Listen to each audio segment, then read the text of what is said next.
Hey guys, just thought I'd take a quick sec to show you how to cut a bell pepper a couple different ways, very practical ways that also allows us to get a couple different cuts using one bell pepper. So first we're going to start, we obviously want to wash the bell pepper, and then we're going to cut the top, taking off as little as we can, and we can use this later. And then we're going to take the bottom off. Again, as little as we can, and that actually broke into 3 pieces because we just want to expose it to where it will sit without falling over.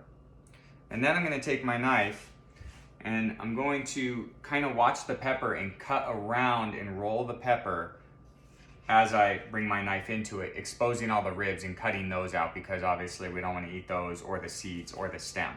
I'll do the stem side out so you can, actually I can't do the stem side out because I can't see. I was trying to do it so you can see, but I'll keep it on my side today.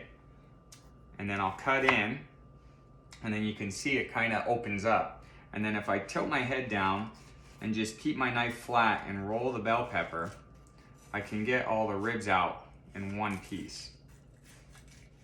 And then I'm left with fairly inedible. Some people might argue you can use some of this, but for today we're going to put it to the side, and you have one long piece of bell pepper.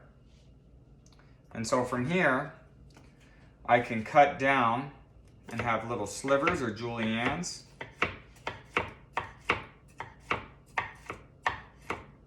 Protecting my fingers, tucking them in, having my thumb behind so I could have juliennes. And then I could continue to julienne, so say these were more juliennes, I could put them sideways and make a big dice, a medium dice, or even a really small dice. And so, continuing down the pepper, I could keep the juliennes again.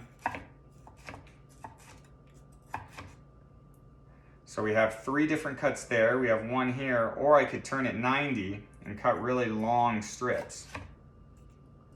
And these could be good for dipping into crudité vegetables, dipping into sauces. You can fold them and you can skewer them if you had a skewer going right through here.